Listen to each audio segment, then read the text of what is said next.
Jaya Jaya Shri Chaitanya Jaya Nityananda. Jaya Jaya Shri Chaitanya Jaya Nityananda. Jaya Dvaita Chandra Jaya Gaura Bhakta Vrinda. Jaya Dvaita Chandra Jaya Gaura Bhakta Vrinda. Jaya Jaya Shri Chaitanya Jaya Nityananda. Jaya Jaya Shri Chaitanya Jaya Nityananda. Jaya Dvaita Chandra Jaya Gaura Bhakta Vrinda. Jaya Dvaita Chandra Jaya Gaura Bhakta Vrinda. Jaya Jaya Shri Chaitanya Jaya Nityananda. Jaya Jaya Shri Chaitanya Jaya Nityananda.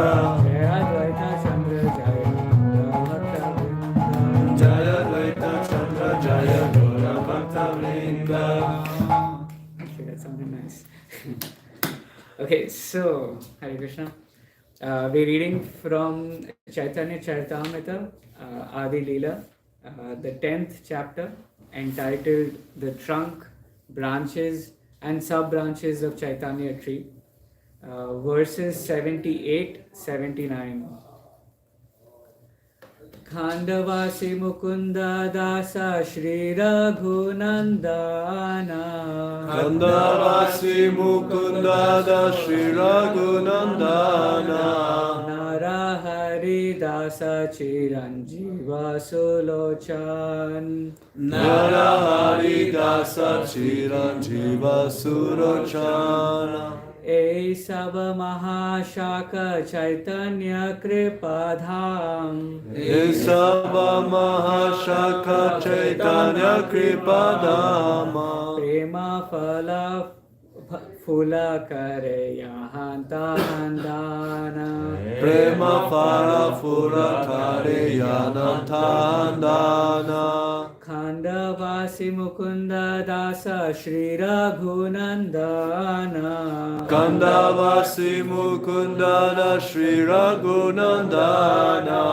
Narahari Dasa Chiranjiva Sulochan. Narahari Dasa Chiranjiva Surochan.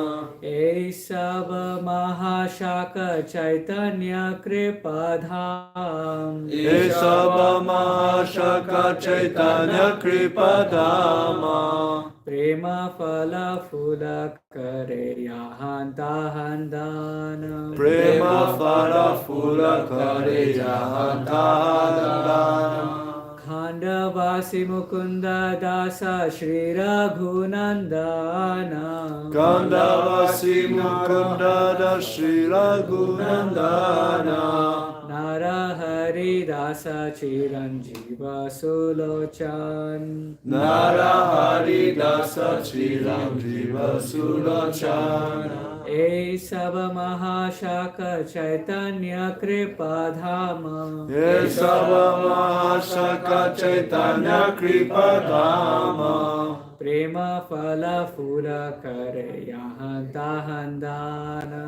Prema Phala Phula Kare Yahanta Handana. Khandavasi Mukunda Shri Raghunandana.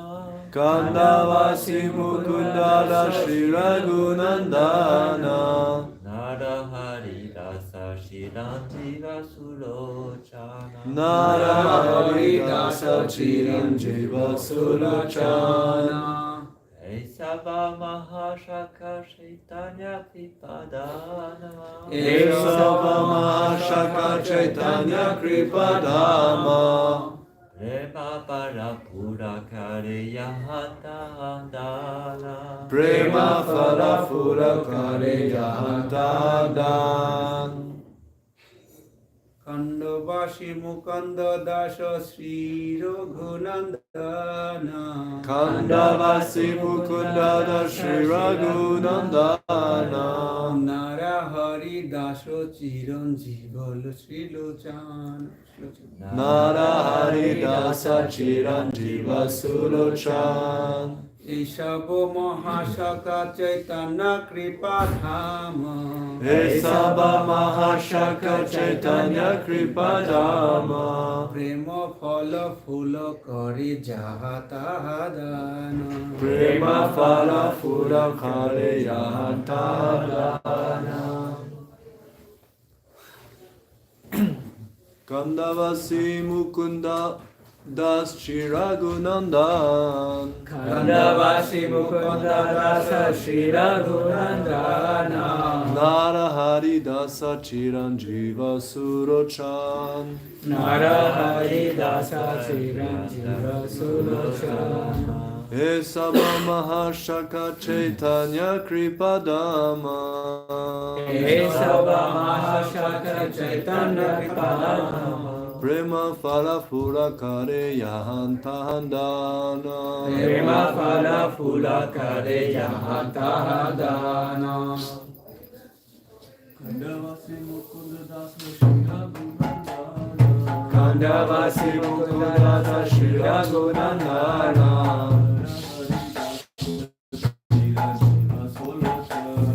Narahari Dasa Chiranjiva Sulochana Esava Mahashaka Chaitanya Kripadama Prema Phala Phula Kare Yahantahandana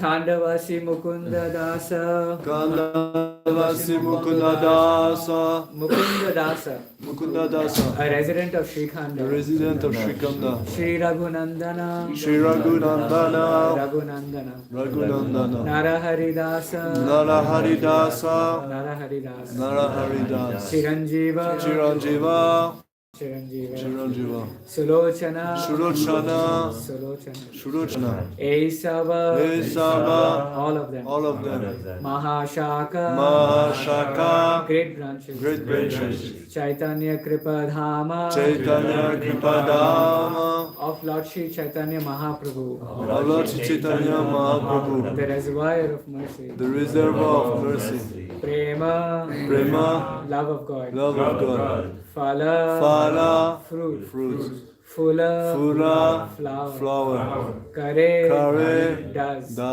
Yahan, Yahan anywhere, anywhere Tahan, Tahan everywhere, everywhere Dana, Dana distribution. Translation and purport by His Divine Grace A.C. Bhaktivedanta Swami Prabhupada. Translation: Shri Khandavasi Mukunda and his son Raghunandana were the 39th branch of the tree. Narahari was 40th, Chiranjiva the 41st, and Sulochana the 42nd. They were all big branches of all merciful tree of Sri Chaitanya Mahaprabhu. They distributed the fruits and flowers of love of Godhead anywhere and everywhere. Purport: Sri Mukunda Dasa was the son of Narayan Das and eldest brother of Narahari Sarkar. His second brother's name was Madhava Das and his son was named Raghunandan Das. Descendants of Raghunandan Das still live 4 miles west of Katwa in the village named Shrikhanda, where Raghunandan Das used to live. Raghunandan had one son named who had 2 sons, Madana Raya Thakur and Vamsi Vadana. It is estimated 400 men descended in this dynasty. All their names are recorded in the village of Shrikhanda. In the Gaur Ganodesha Dipika, it is stated that the Gopi, whose name was Vrinda Devi, became Mukunda Dasa, lived in Shrikanta village and was very dear to Sri Chaitanya Mahaprabhu. His wonderful devotion and love for Krishna are described in Chaitanya Charitamrita, Adi-Lila, chapter 15. It is stated in the Bhakti Ratnakara, 8th wave, that Raghunandan used to serve a deity of Lord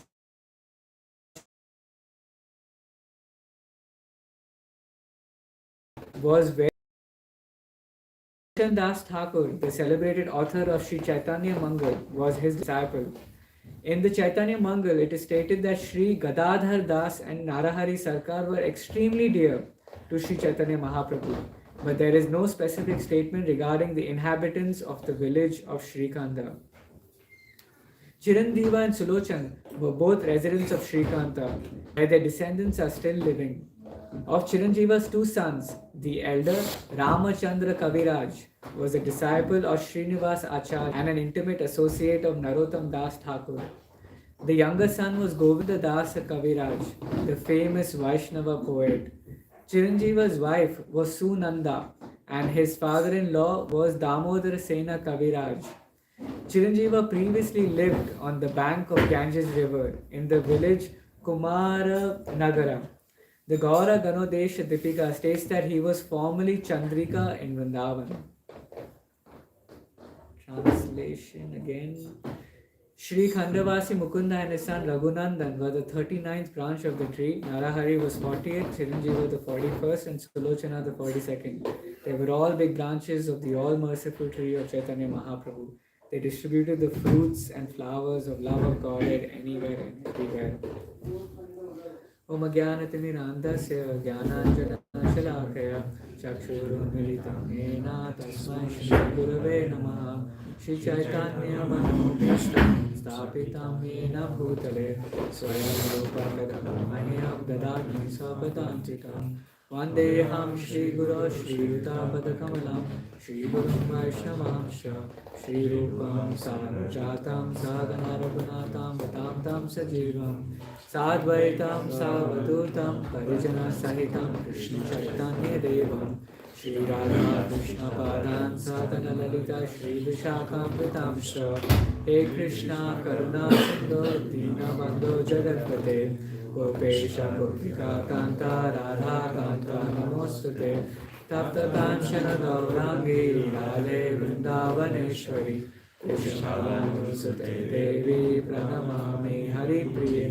Panchakalpatarubhyascha Kripa Sindhu Vaevacha Titaram Pavebhyo Vaishnavebhyo Namo Namaha Shri Krishna Chaitanya Prabhu Nityananda Shri Advaita Gadadhara Srivasadi Gaura Bhakta Vrinda Hare Krishna Krishna Krishna Hare Hare Hare Rama Rama Rama Hare Hare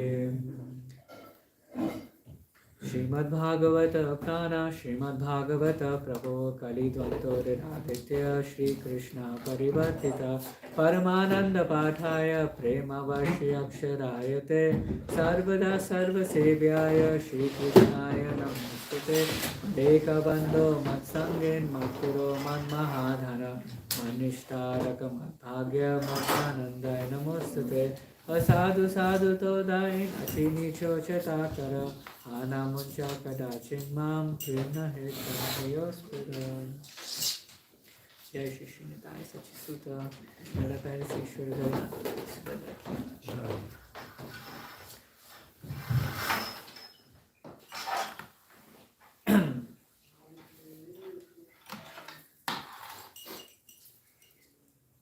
So, in this verse, there are quite a number of branches of Chaitanya Mahaprabhu's tree, or the Chaitanya tree as we call it. So, we're dealing with the 39th branch, which was a person. No, it's okay, I'm reading my notes now. It's all you'll see the scribbling on the board then. So, Khandavasi Mukunda, or as Mukunda Das, who was the 39th branch, along with his son. And of course, we have Narahari, who was the 40th, Chiranjeeva, the 41st, and Sulochana, the 42nd. So, we're dealing with quite a number of personalities today. And of course, their common mood was spreading the fruits and flowers of love of Godhead anywhere and everywhere. It's interesting how both it's mentioned. Usually we talk about the fruits of the devotional service, but here it talks about the fruits and it also talks about the flowers. We will get into more of these details. So what we'll do is we will discuss each of the personalities, quite a number. So today will be more of a to understand these personalities more in devotional service, and how this one verse shows us various types of moods in bhakti. And how ultimately they all join in together to the ultimate Chaitanya tree.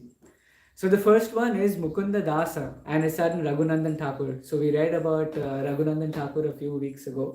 If I don't know, we were there for the story where Raghunandan Das was the one who forced the deity to eat the bhoga that was offered. So he was the son of Mukunda Dasa.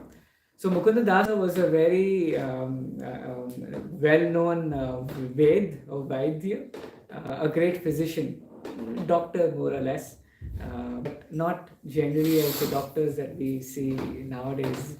Veds are more who have different natural sciences that they provide treatments for.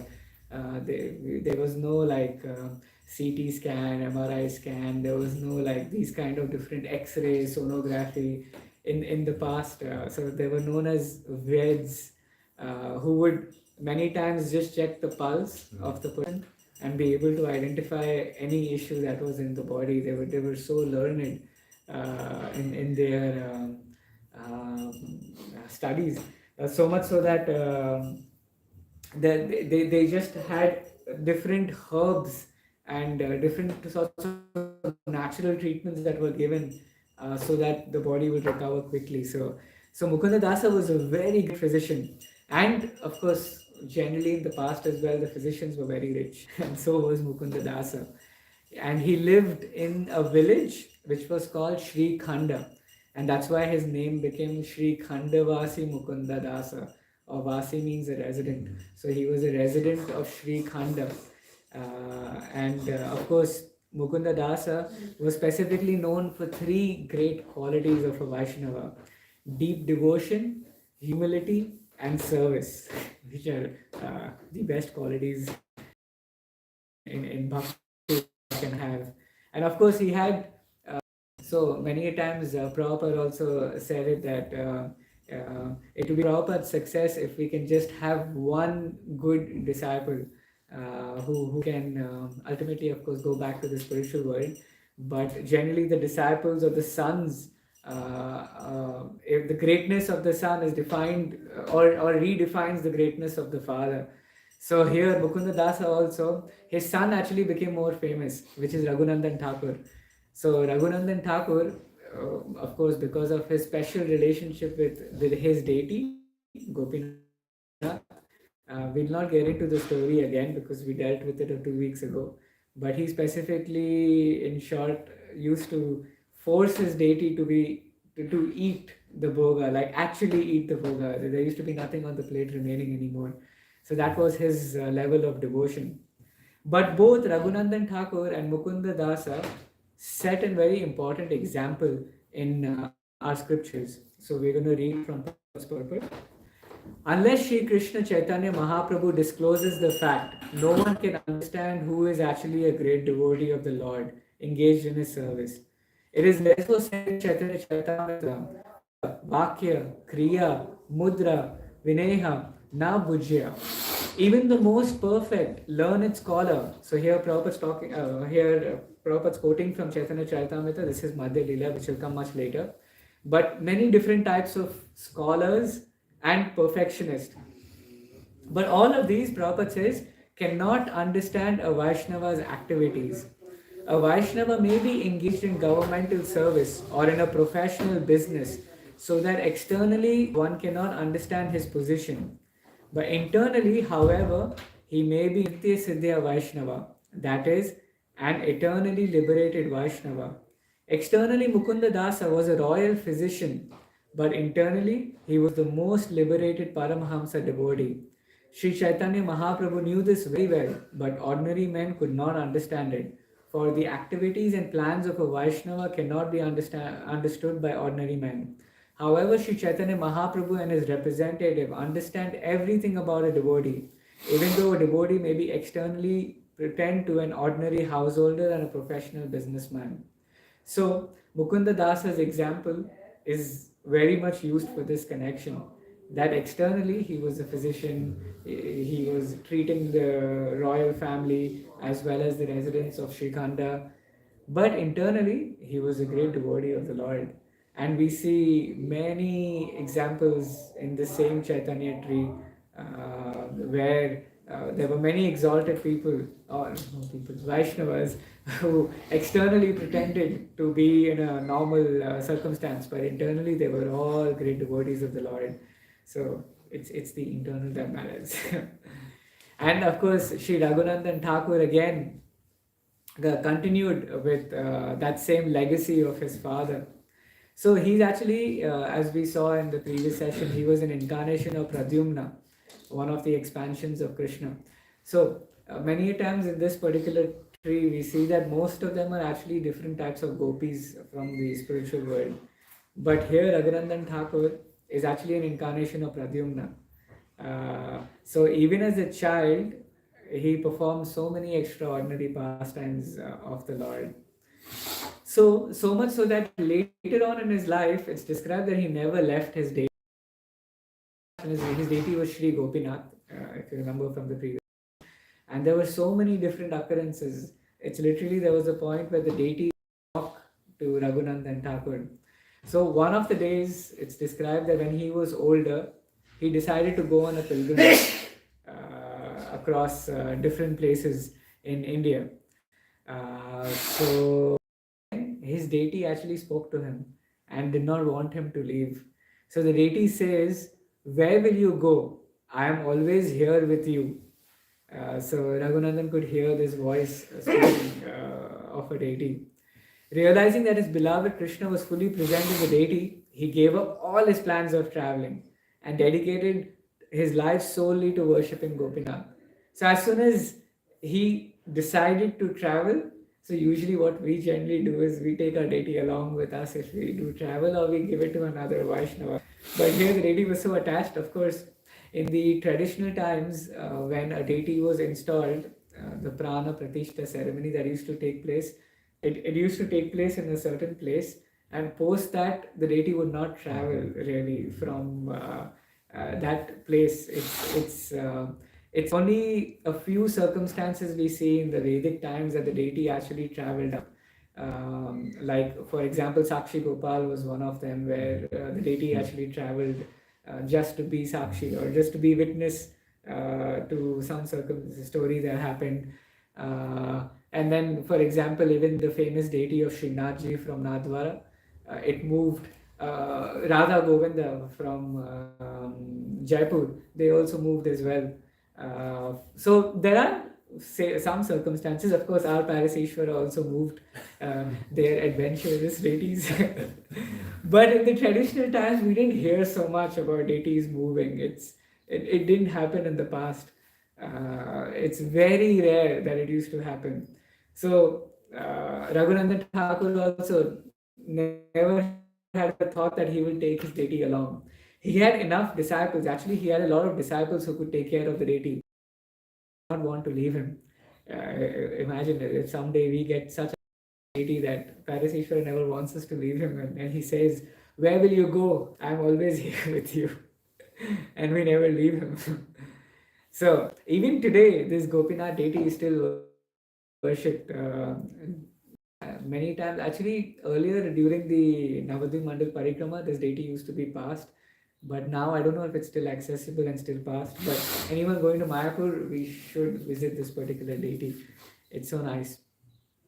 So Raghunandan Thakur actually had a lot of disciples, and these disciples are also glorified. So Prabhupada talks about the dynasty, and the entire dynasty, everyone becomes exalted if the person on top is exalted. That's the test of a particular Vaishnava. If he has good disciples, he actually did good work. And same with Raghunandan Thakur as well. So Sri Krishna Das was one of his sincerest disciples. There was even a pastime. He was so sincere that one day when he was carrying food to the temple, or bhoga to the temple, he was stopped by a beggar, and the beggar asked him for some prasad, and Krishnadas, whatever he had, he just gave it to the poor man, and he thought that Krishna can come in any form. to ask, and therefore it's my responsibility and duty to give whatever I have. And that night, his guru, Raghunandan Thakur, he got a dream where Krishna himself came into that dream and said, "Today, your disciple fed me directly. I am pleased with his devotion." Imagine if Krishna comes to our guru's dream, I think that will be the ultimate test of our devotional service. So one day we can all pray that. Yeah, I don't know if Prabhupada got a dream of such as disciple, but many a times, like for example,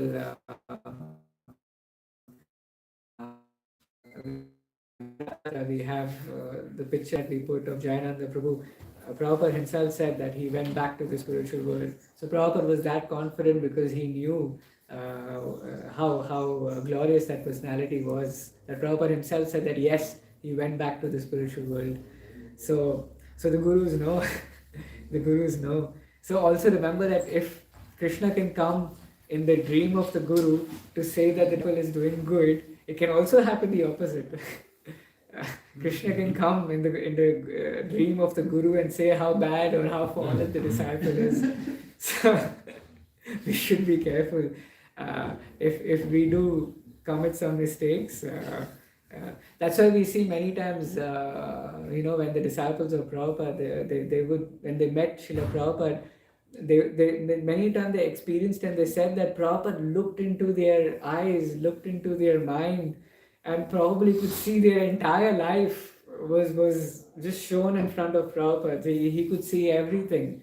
And of course, it's a fact, Krishna shows our lives to our gurus in itself. So we might think we might hide something from a spiritual master, but actually no, if Krishna wants it to be revealed, it will be revealed some way or the other. That's Krishna and the guru's eternal relationship that they have. So we should be careful. So the Madhava. Okay, so there another disciple was known as Madhava Das. Madhava Das again was so dedicated to Sri Gopinath deity that he never left the temple. Even in his old age, he used to perform all services for this same deity, the cooking, offering, cleaning, and that was his only service, just taking care of the deity. One night, he became so weak that he couldn't prepare an offering for this Gopinath deity. And the next morning, when he went to the altar, he saw that there were already food preparations kept over there on the altar, and there was nobody else in the temple. It is said that the deity himself, Gopinath, went into the kitchen, cooked preparations, offered it to himself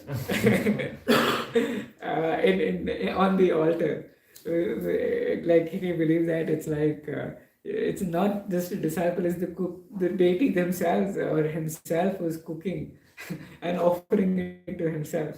That is the Gopinath deity.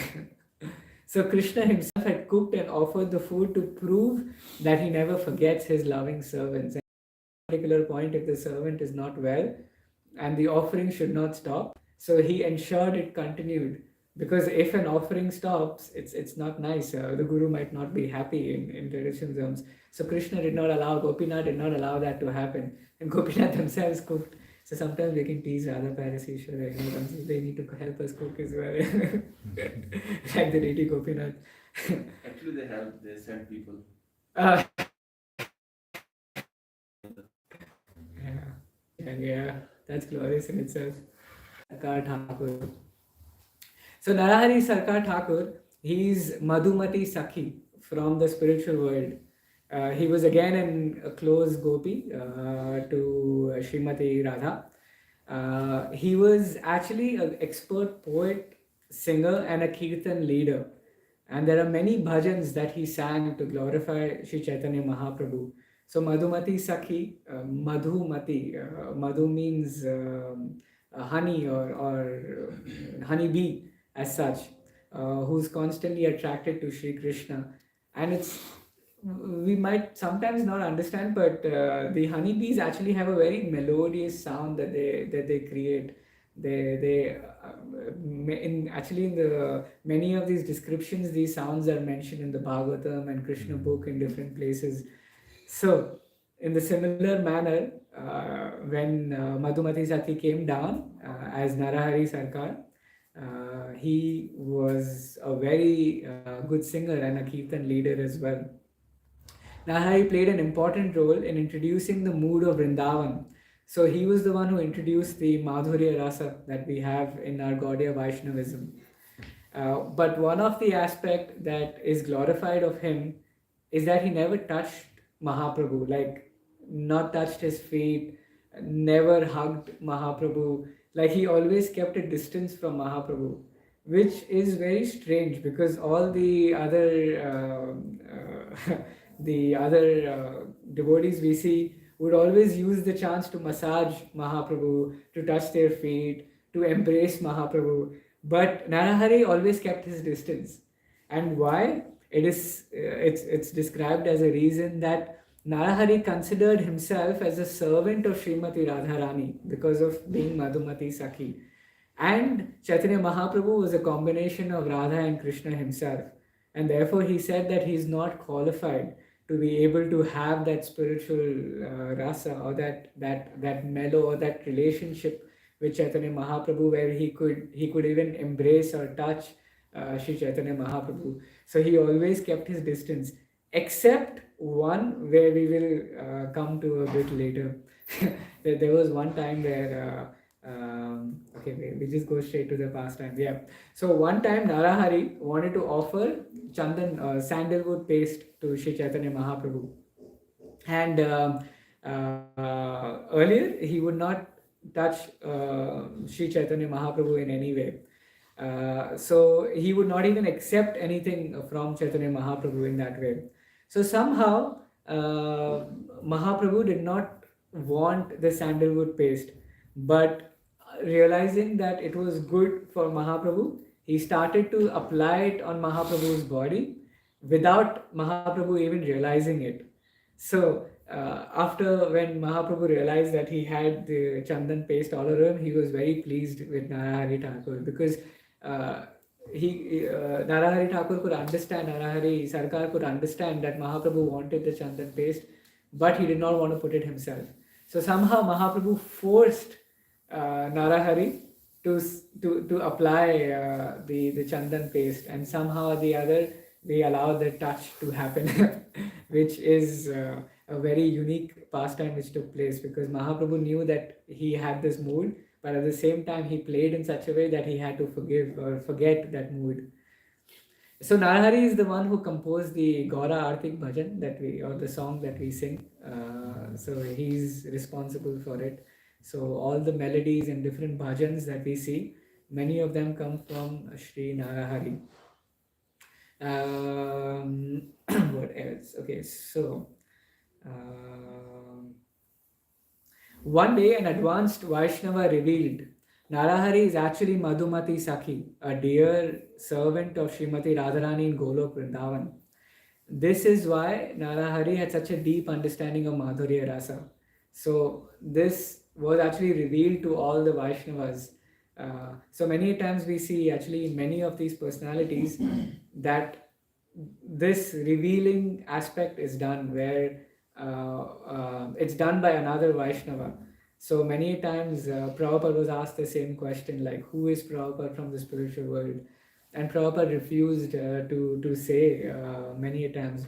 It's because in the Mahaprabhu's pastimes we see that it's traditionally that the other Vaishnavas, the exalted Vaishnavas, can identify who the other personality is, and specifically with gurus as well. It's very rare that the same personality himself declares where I come from or who I am. It does happen in some of our acharyas, but usually it's others who used to declare. So of course, during Prabhupada's time, none of us were probably that advanced to be able to identify. Someday maybe it will be revealed to all of us if we continue in that way. Some disciples of Narahari Thakur. Govinda Das was another disciple. He's the one who composed the Bhaja Hore Mana bhajan that we sing. So Bhaja Hore Mana was composed by Govinda Dasa, who learnt from Narahari Thakur. So indirectly it came from him. And Govinda Dasa was such an exalted Vaishnava that many times while singing this bhajan, Bhaja Hore Mana, he would just go in trance and he would be so immersed in it, and suddenly he'll wake up and he'll be like, I was in Golok Vrindavan. I was serving Sri Radha and Krishna just with this one bhajan, Sri Bhaja Hore Mana. Again, this should be our mood when we are singing bhajans, that we actually deeply meditate on of course what the bhajan means, but at the same time also transport ourselves back to Golok Vrindavan to be able to serve Radha and Krishna. Kavi Karnapurna is also another disciple of Narahari. He was the son of Shivananda Sena, who we saw in the previous one of the previous verses. And again, he was also a gopi. He was the one who wrote the Ananda Vrindavan Champu. Of course, it was all because of Mahaprabhu's mercy that he describes. Okay, the next personality, Sri Chiranjeeva Sen. So Chiranjeeva Sen was actually a very learned personality. So we see this is quite a mix. Earlier we had a kirtanier and a poet, and now we have a learned devotee and a strong preacher. So he lived near Naihati, of course, in West Bengal, and came from a family who was worshipping Chaitanya Mahaprabhu. And his quality is described that he was unshakable. So it's nice that each of the branches that we have one quality that we can learn from. This quality from Chiranjeeva is unshakable, because he had a lot of opposition during his lifetime from various non-devotees. We'll not get into the details, but a lot of debates happened with him. A lot of people try to push him away from bhakti. So that's why he's described as unshakable, because his resilience in bhakti, his commitment towards devotional service is constantly described every time we speak about Chiranjeeva. So once a wealthy but proud scholar ridiculed Chiranjeeva's devotion, claiming that the intellectual pursuits were superior, and we need to look at the jnana more than the bhakti element of it. And Chiranjeeva would reply firmly, but in a humble manner, scholarly knowledge without devotion is just like a peacock without a tail. It has no true beauty. Scholarly knowledge without devotion is like a peacock without a tail. It has no true beauty. So we might have a lot of gyan. Many times in our classes, in our sessions, we give a lot of theory, like a lot of gyan. But if we don't have the other elements of like jnana, vijnana, the realizations, the actual message that comes out of it, the main element, then it becomes any of those tail, as you described it. For me, when I read this, I didn't know a peacock's back was called a tail, but it's described over here as a tail. Again, Chiranjeeva Singh is actually very wealthy as well. He used to use his money to help many devotees afford materials for deity worship and to sustain their lives some way or the other. So once a poor devotee in distress prayed to Mahaprabhu for help. So that night, Mahaprabhu appeared to Chiranjeeva in a dream, saying, "My dear devotee is in is in need. Go and help him." And the next day, Chiranjeeva donated everything the devotee needed. But one thing about Chiranjeeva is that he secretly donated. He did not make a big, how we have these campaigns in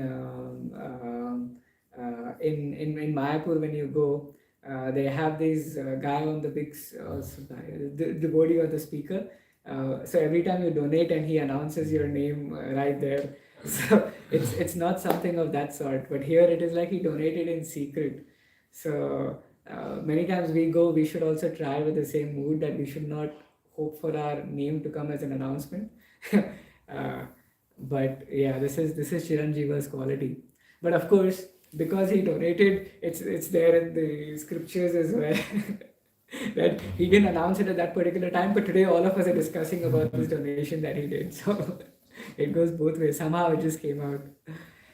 He had many disciples. We'll not get into the details. Vijay Govind Das was one of his glorious disciples. He was once attacked by fanatics because of him chanting the holy name. And even when he was being beaten, it's the same story as the 21 marketplaces, but this was of course not 21 marketplaces. But when he was beaten, he constantly kept chanting Hare Krishna, and he kept on chanting. That was the glory about this disciple. Another one was Ram Krishna Dasa. So Chiranjeeva had a lot of writings. So when he was passing away or going back to the spiritual world, he gave his writings to this personality, Ram Krishna Das. And yeah, these are two main. So all that we know today, Mahaprabhu's teachings, many of them which were not lost, were because of this Ram Krishna Das, who kept these teachings of Chiranjeeva, who wrote it down based on his interactions with Mahaprabhu. So Sulochan Thakur was one of his qualities, again, is described that he was a sweet devotee. It's very nice to hear that. His quality was a sweet personality. He was mainly involved in spreading Krishna consciousness because of his sweet interactions. He was able to quickly organize kirtans, organize devotional gatherings. He inspired a lot of people in Harinam Sankirtan in itself. Sulochan was actually the youth mentor in Mahaprabhu's tree. I don't think there is any other description about any of these personalities specifically preaching and mentoring youth. Sri Sulochan Thakur was actually a youth mentor. It's described that Sulochan mentored many young devotees, inspiring them in kirtan and devotional service. And this is how he spread Mahaprabhu's movement amongst the young generation. All the others were mostly for the married and the older people, but Sulochan was the youth preacher. And he was rarely in the spotlight. He was always the person who was behind the scenes, organizing kirtan, organizing the different seminars. One time Sulochan was singing so deeply in kirtan that he completely forgot to eat, drink or sleep for 3 days. That was Sulochan Thakur. For 3 days, he was constantly singing. Devotees became worried, but when they approached him, he was unaware of the world around him. When he finally stopped, he said, "Oh, was I singing for so long? I felt like only a moment had passed." Many times we see the time, how much more remaining for this kirtan to end. It was the complete opposite.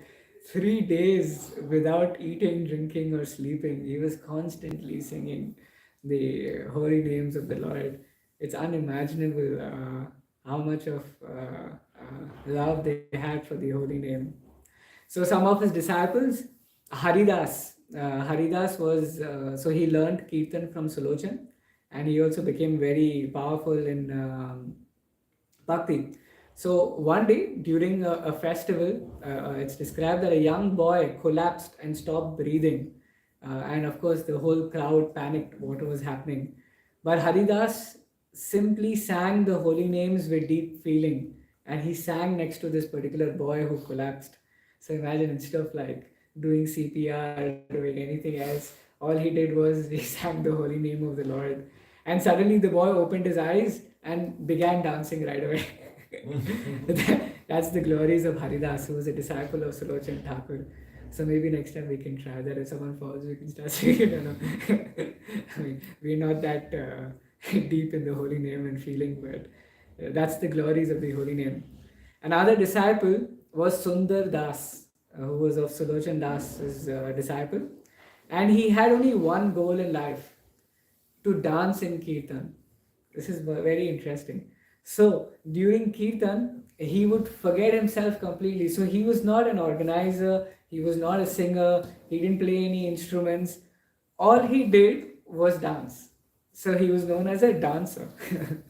Once he collapsed unconscious because of his exhaustion. That's how much he was dancing for, it's described. Devotees thought he had left his body, but when he awoke, he described a vision of Vrindavan. He said, I was dancing before Radha and Krishna, and they told me to return and spread kirtan. So he was dancing so much that he actually went up to the spiritual world to dance for Radha and Krishna. So many times we think dancing is not the best thing to do, but here it's described how even with dancing you can go back and see Radha and Krishna. And then Radha and Krishna themselves said, no, you go back and spread kirtan in itself. So these are about the four personalities. We read about, we heard about Mukunda Dasa, Raghunandan Thakur, Narahari Thakur, Narahari Sarkar, Chiranjeeva Sen and Sulochan. So Mukunda Das and Raghunandan are one branch. And then so Narahari, Chiranjeeva, Sulochan. So we know the glories of Mukunda Das and Raghunandan Thakur. Both of them were great preachers. Narahari Thakur was a poet, he was a singer. Chiranjeeva was a scholar known for his unshakable faith, and Sulochana just a humble preacher.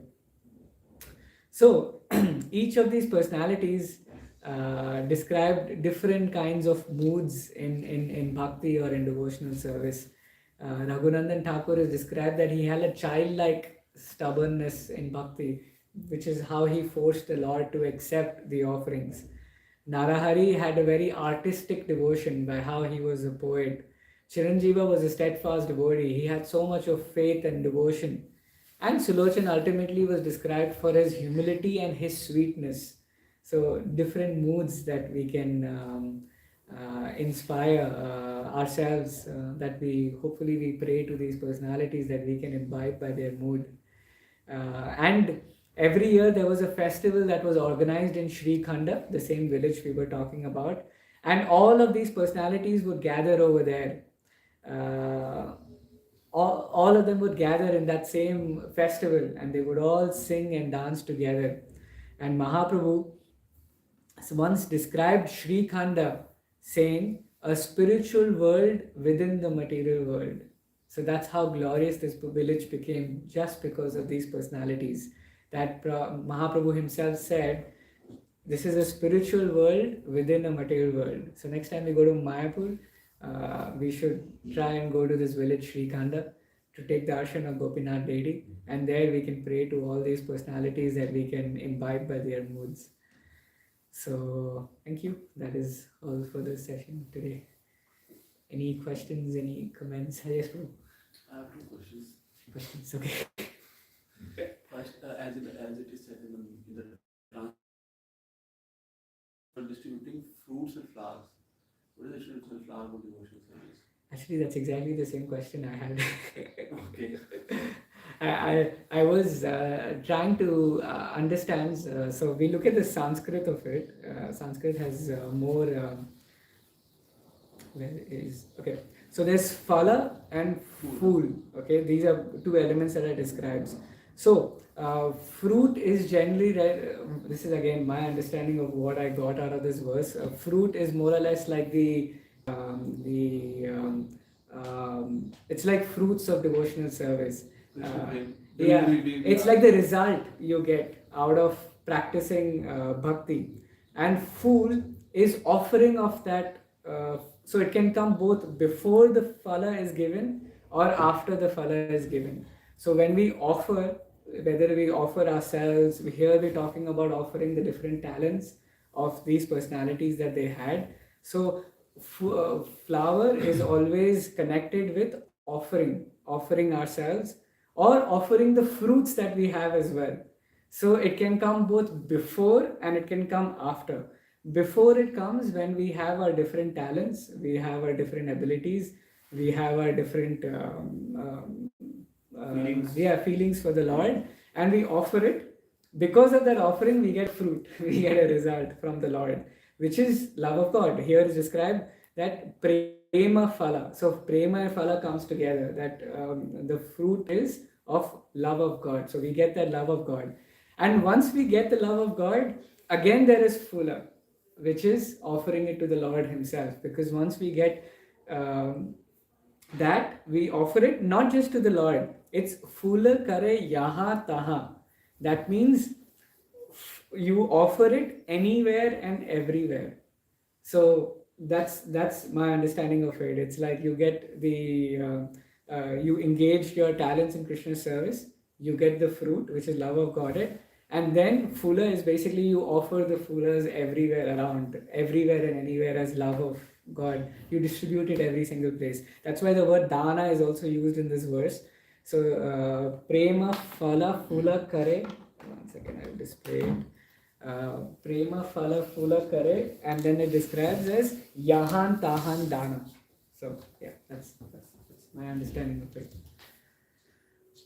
And the second question is that if I heard it right, that you said that Narahari composed Gaurarti, but Gaurarti was written by Bhaktivinoda Thakur. That's true. So and, again, and Narahari's name is there. Even Narahari, yes. What is going on? So here in this script, in this particular Ganodesha Dipika, it is said that the Gaura Arti that he composed was used in different Gaudiya Mathas and different. I tried to find that bhajan, and I did find it, but I don't know if it's actually the actual bhajan, which I need to do more research about. So it's not sung in our temples because Prabhupada gave us Bhaktivinoda Thakur's Gaura Arti, but it's sung in different Gaudiya Maths. But yes, okay, so this is the last line of the verse, which describes what phala and phula kare. So once you phala and phul both, tahan, yahan, tahan, you distribute it everywhere. So yeah. Any other comments, questions?